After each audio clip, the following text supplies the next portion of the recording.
Reina, Ya, untuk tugas IPJBL-nya kita mau kemana kalau boleh tahu? kalau IPJBL sih aku berencana ke Penglipuran. Kalau boleh tahu kenapa kita ke Panglipuran, nggak ke tempat lain aja? Kebetulan juga lumayan jauh loh, sekitar 2 jaman. Ya sih, emang lumayan jauh. Tapi kalau dipikir-pikir di Penglipuran itu desa terbersih, belum lagi penduduk-penduduknya kan ramah, karena itu juga desa wisata kan. Kenapa kalau gitu nggak ke Kintamani sama Ubud aja? Di situ kebetulan juga banyak loh tempatnya, bagus pula. Ya juga, cuman aku kepikiran gimana ya kita bisa ngaitin materi-materi yang sedikit lebih sulit. Kayak fisika, kimia, kan susah juga kita ngaitin kalau misalnya kita ke Ubud atau ke Kintamani. Emang kalau di Panglipuran kita bisa dapat apa untuk kedua pelajaran itu? Kalau kimia sih bisa lolos cem-cemnya. Itu dalam proses membuat lolos cem-cem kita bisa kaitin ke hukum-hukum dasar kimia. Kalau fisika, karena itu desa terbersih, itu bisa kita kaitin juga ke kepanasan global. Bagus juga ya, berarti lengkap nih di Panglipuran. Cukup lengkap, kita bisa dapat hampir semua materinya. Kalau boleh tahu, aku bagian apa untuk IPJBL? Kalau ini sih masih ada beberapa yang kosong. Kamu mau yang mana? Eh, Kalau untuk yang geografi ini kita bahas apa ya? Yang geografi itu temanya hutan bakau. Tapi karena di sana kan emang nggak ada hutan bakalnya. Jadi sebenarnya bisa dipakai konsep dari hutan bakau. Di sana tuh seperti apa gitu. Ah, Menurutku kalau sih kamu cocok BI sih, Gal. emang kenapa sama BI? Kan BI temanya teks negosiasi. Kan kamu juga pintar berbicara. Itu pasti oke lah. Pasti enak juga. Boleh juga sih kalau gitu. Ya udah deh, bahasa Indonesia Bahasa aja. Indonesia ya. Oke. Oke. Jal. Udah ya? siap kan semuanya? Aman, Aman sudah. ya? Kita udah berangkat, barang udah lengkap semua. Aman. Oke. Pertanyaan juga udah kan? Sudah. Apalagi Video, nih? segala sesuatu juga udah aman kan? Aman. Botol minum, makanan, bekal udah bawa semua? Aman. Nih, tas bawa, ini pun bawa. Baiklah. Oke, ayo berangkat yuk. Oke.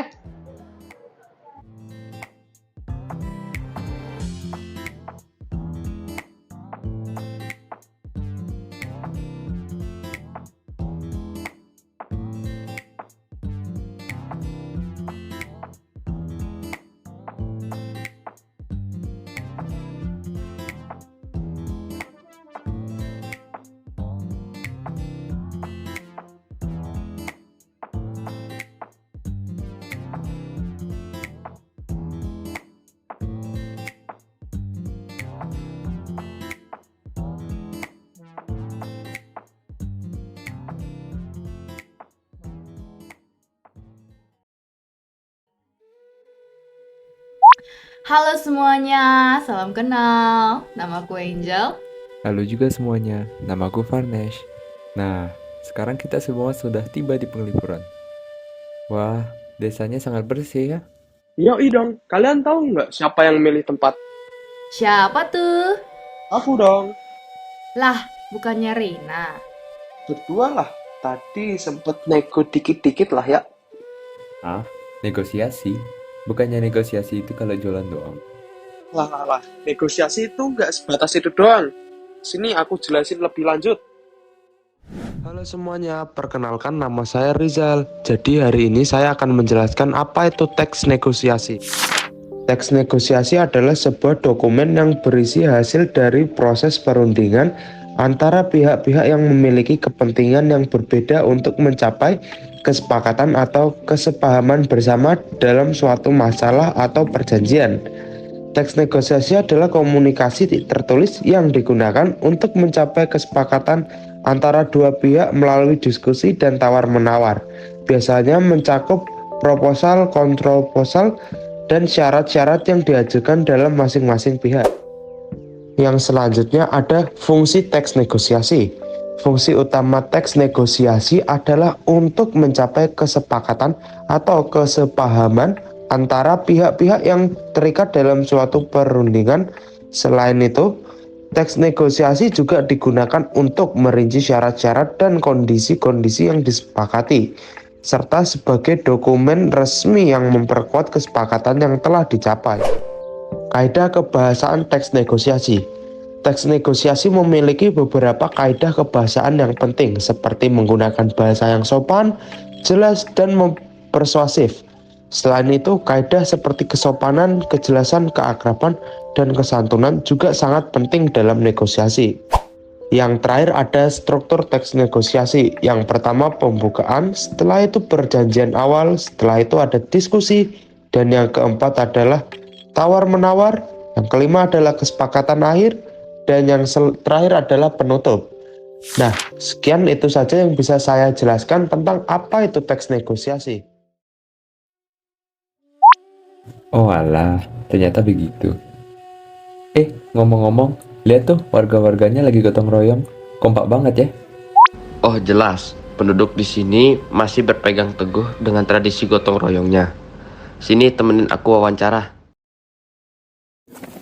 Bu, yang dari sekolah Taman Rama dan Pasar Ubung Kajo.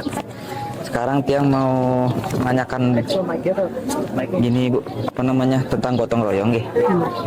Jadi gimana cara memotivasi masyarakat untuk aktif berpartisipasi dalam gotong royong gitu Bu? Kalau sekarang kan nggak ada gotong royongannya ya. Sekarang sudah ada pegawai sabtunya itu sama 14 orang gitu. 14 orangnya ya? Iya, dibagi-bagi seluruh belakang ada, di depan ada, di hutan bambu masih ada. Kalau di desa ini sangat kental ya dengan gotong royong, atau penerapan gotong royong masih belum sering terjadi. Kalau iya, dalam kegiatan apa gotong royong diterapkan gitu Bu? Kalau ada upacara adat, Upacara adat. Ada lain upacara adat ya? iya. Lalu di kuburan rumputnya besar-besar itu di gotong royong. Oh dipotong. Batu pas ngaben itu. Oh, gitu. Terus yang ketiga, kegiatan gotong royong apa yang sering dilaksanakan di sini yang dampaknya langsung dirasakan masyarakat Bu? Biasanya kan di got itu seringnya. Di got tuh dibersihin aja. Ya, lainnya nggak ada. Apa manfaat dan pentingnya gotong royong di sini Bu? Supaya bersih. Oh, biar bersih ya. Oke. Terus selain penjor di sini juga ada banten kan? Banten ini biasa dibuat secara apa Bu? Setiap harinya itu. Kalau purnama itu bikin, kalau karya-karya itu bikin ya itu aja. Setiap acara Upacara adat. adat. Itu aja Bu ya. Ya, ya. Makasih sukses semua Bu ya. Gotong royong merupakan bagian penting dari gaya hidup berkelanjutan. Melalui gotong royong, masyarakat saling membantu dalam kegiatan seperti membersihkan lingkungan, pengelolaan sampah, dan proyek-proyek pembangunan lokal, yang semuanya berkontribusi pada keberlanjutan lingkungan dan sosial. Ini menciptakan rasa kepemilikan bersama terhadap lingkungan, memperkuat hubungan antar warga, sambil mengurangi dampak negatif terhadap planet kita. Sekian saja yang bisa saya sampaikan tentang materi pelajaran Pancasila. Selanjutnya akan dilanjutkan oleh teman saya. Wah, ternyata memang warga di sini sudah menerapkan aksi gotong royong dan kerjasamanya ya. Selain lingkungan yang sangat bersih, bangunan infrastruktur tradisional di sini juga terjaga dengan baik ya. Betul. Aku jadi penasaran sejarah dan cerita di balik bangunan-bangunan yang sudah tersusun rapi ini. Bagaimana sih asal-usulnya Desa Penglipuran ini terbentuk? Nah, untuk sejarah Desa Penglipuran akan dibantu oleh teman kita, yaitu Bayu. Yuk kita simak sama-sama.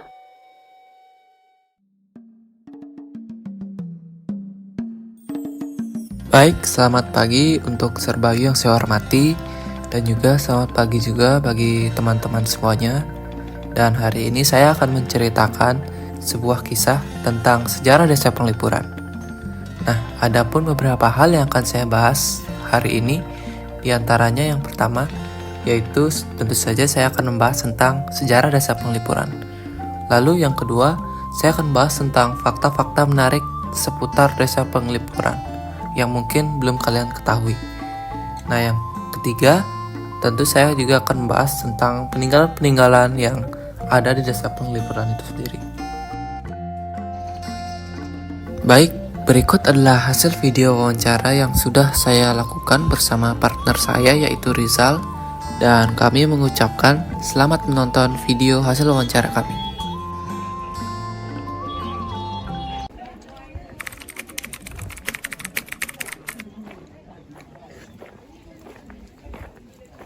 Kawasan desa yang dibangun oleh Kerajaan Bangli dan sebuah hadiah yang diberikan kepada masyarakat Bayung Gede yang dipercaya sebagai prajurit yang selalu membela kerajaan Bangli pada saat terjadinya rongrongan di kerajaan Bangli tersebut.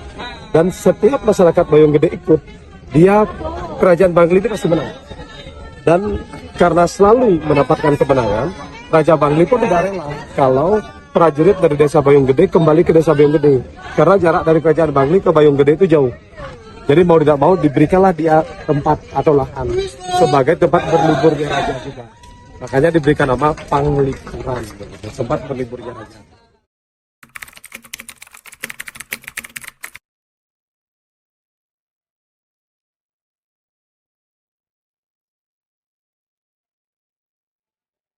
Dan desa adat Panglipuran ini luasnya mencapai 17 hektar. Dan dari 17 hektar tersebut dibagi menjadi 3 bagian dengan istilah Tri Mandala. Jadi ada Asta Mandala, Madya Mandala, Utamani Mandala. Asta Mandala hubungan manusia dengan alam semesta, tempat perkebunan mereka. Madhyani Mandala hubungan manusia dengan manusia, tempat rumah penduduknya. Utamani Mandala tempat beribadah mereka. Jadi ada puranya. Dan semua yang ada di sini dibangun oleh desa adat yang diberikan kepada warga. Dan setiap warga pun dibangunkan rumah oleh desa adat mendapatkan 3 bagian bangunan desa adat. Pertama, pintu keluar masuk yang atapnya dari bambu, itu semua bangunan adat. Terus bangunan tak di udara sebagai dapur dan tempat tidur orang yang perempuan. Dan selatan itu sebagai semangen atau bangunan yang jarang dipakai yang letaknya di selatan. Dan dengan konsep Tri Mandala tersebut, masyarakat Panglipuran ini memiliki 75 petak rumah dengan 76 bagiannya. 75 sudah ada bangunannya, ada satu yang belum ada bangunannya yang bernama Karang Memadu. Itu pekarangan yang ditujukan untuk masyarakat yang memiliki 2 istri atau memadu. Dalam artiannya, kalau masyarakat Panglipuran ini dilarang memadu. Andai kata memadu, dia akan dihukum dan dikucilkan oleh warga di pekarangan memadu. Sip. Yuk. Nah, adapun beberapa sumber-sumber yang saya temukan dari internet, termasuk dari sebuah website yang bernama historia.id. Di sana dikatakan kalau menurut catatan sejarah, desa ini itu sudah ada sejak masa pemerintahan Dewa Gede Putu Tangkeban ketiga pada abad ke-14. Dan dikisahkan juga masyarakat Bangli ini sering menggunakan jasa orang-orang dari Bayung Gede yang berkaitan dengan kegiatan keagamaan, kebudayaan, dan juga bela diri. Masyarakat Bangli ini menyediakan tempat istirahat bagi orang-orang dari Bayung Gede di tempat yang dikenal sebagai Desa Panglipuran. Adapun beberapa fakta-fakta menarik yang saya temukan, yaitu nama Panglipuran itu sendiri, yang berasal dari kata pangeling dan pura. Jadi pangeling atau eling itu artinya ingat, dan pura itu artinya tanah leluhur kita. Nah, sebenarnya arti dari Panglipuran itu sendiri adalah kita itu harus selalu ingat pada tanah leluhur, serta kita juga harus selalu patuh pada adat istiadatnya.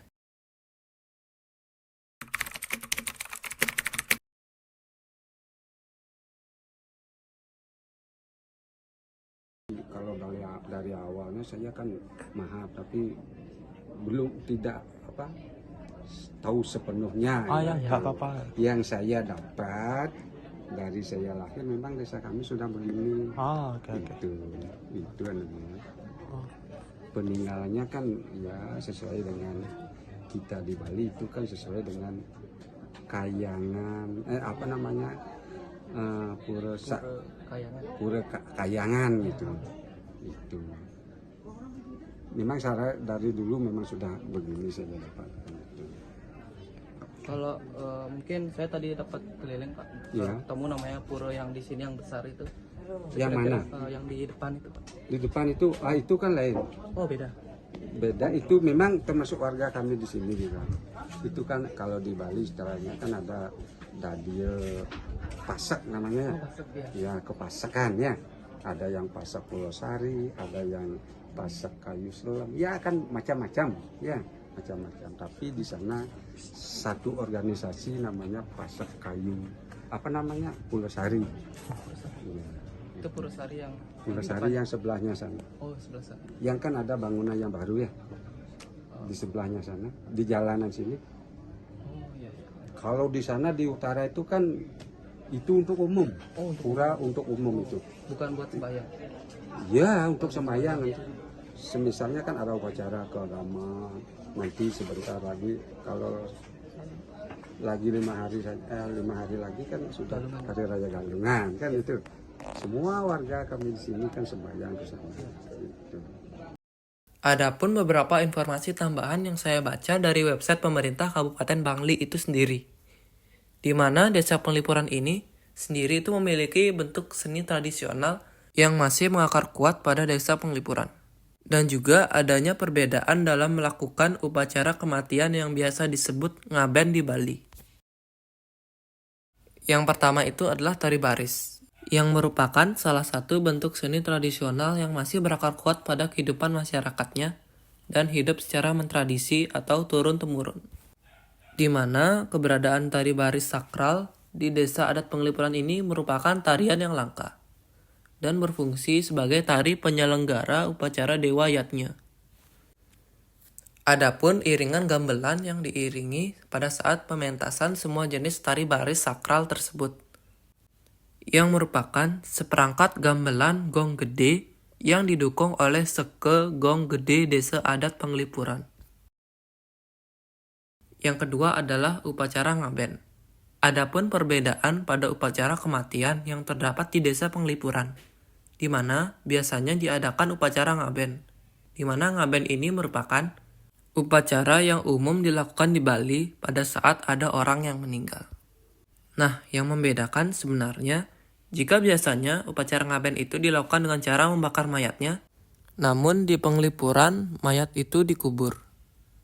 Nah, hal tersebut dilakukan oleh masyarakat Penglipuran sebagai tanda hormat dan juga sebagai cara untuk mengurangi kemungkinan-kemungkinan buruk karena mengingat daerah Penglipuran ini itu berada di daerah pegunungan yang jauh dari laut.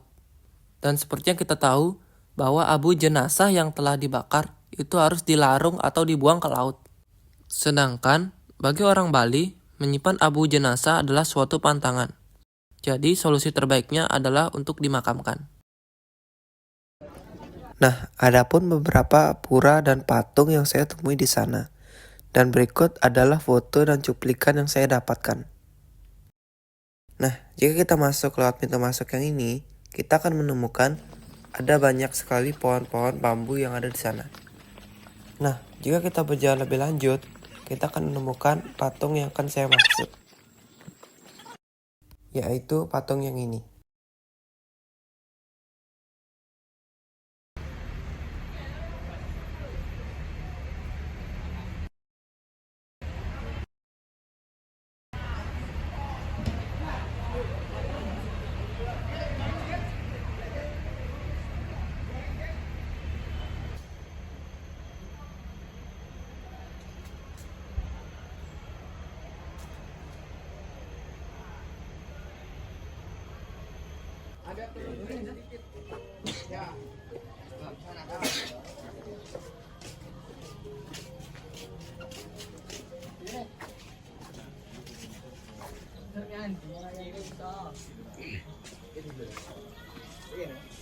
Cuman dulu sih tempatnya.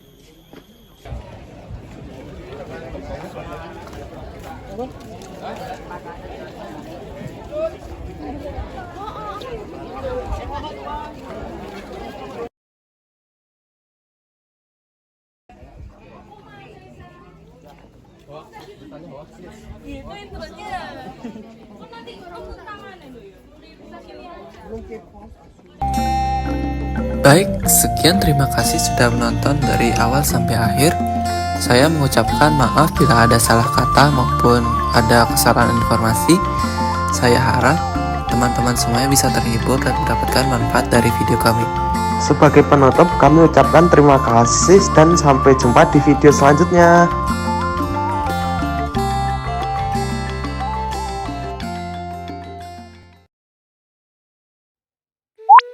Menarik ya?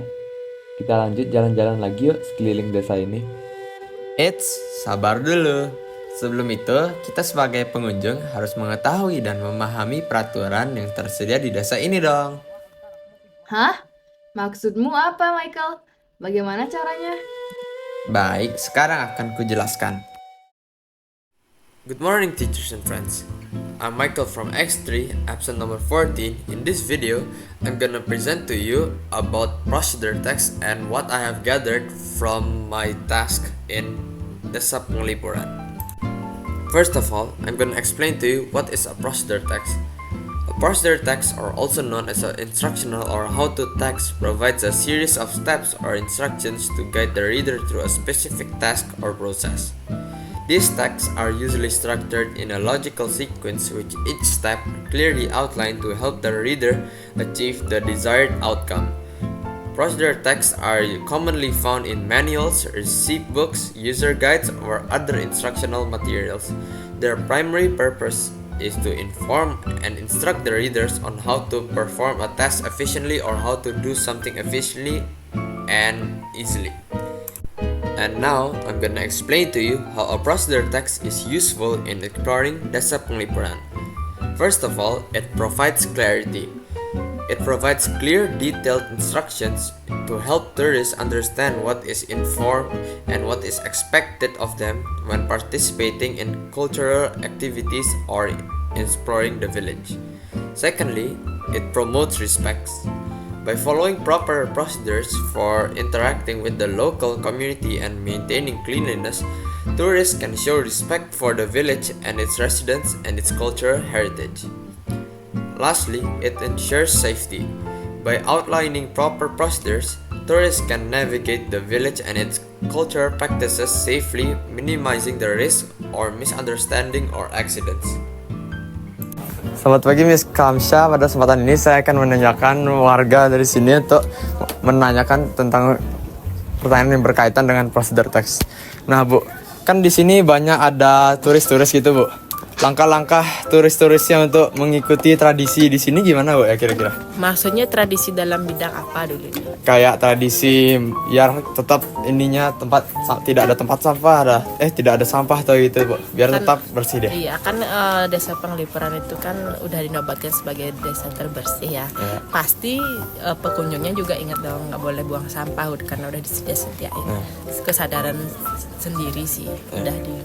Kan di sini juga bakal ada tradisi gitu Bu, kayak upacara kayak galungan gitu. Mungkin ada turis yang mau tahu cara ngikutin tapi nggak tahu langkah-langkahnya gimana kira-kira Bu. Kalau ngikutin sih nggak kayaknya. Tapi ngeliat aja bisa. Iya cuman lihat ada penjor gitu, cuman lihat. Ya, Kalau berarti ngikutin. perlu pakai kamar gitu nggak Bu?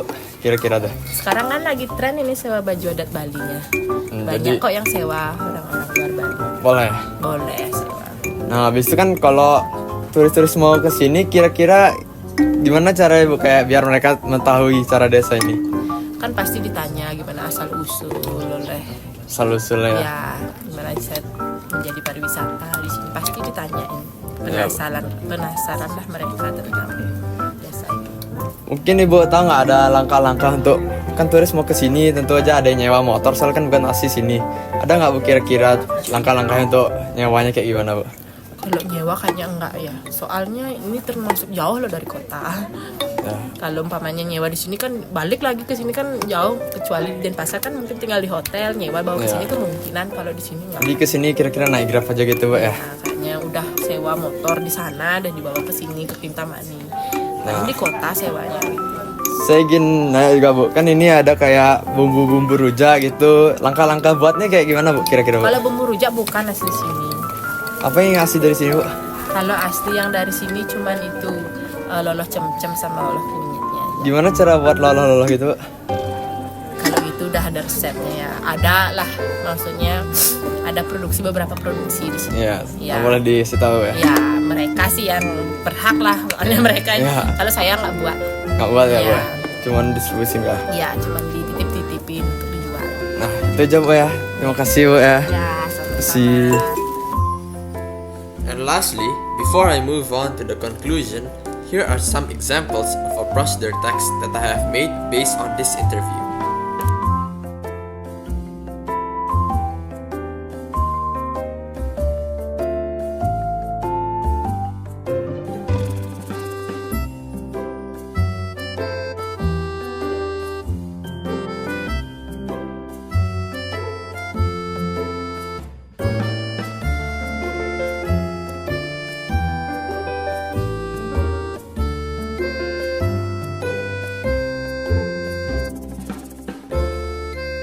conclusion, exploring Desa Penglipuran involves following a series of procedures to fully immerse oneself in the traditional Balinese culture and experience. From entering a traditional Balinese compound and participating in cultural ceremonies to trying local cuisines and respectfully interacting with the community, each step offers an opportunity to engage with the rich heritage of the village. Additionally, renting a bike to explore the surroundings and joining tour guides are practical ways to learn about the history and cultural significance of Desa Penglipuran. Lastly, maintaining cleanliness by following the proper procedures for disposing the trash ensures a respectful and enjoyable visit to this unique village. By following these steps, tourists can fully appreciate the beauty and the authenticity of Desa Penglipuran. And lastly, a procedure text can be really helpful for you in a daily manner. It gives you clarity, consistency, accuracy, training and learning things you didn't know you might know now, troubleshooting, it shares you knowledge, and last of all, it time saves. In our daily lives, procedure text can be used for various tasks such as cooking, DIY projects, cleaning routines, technical problems, and last of all, it helps you do things that you didn't know how to do before.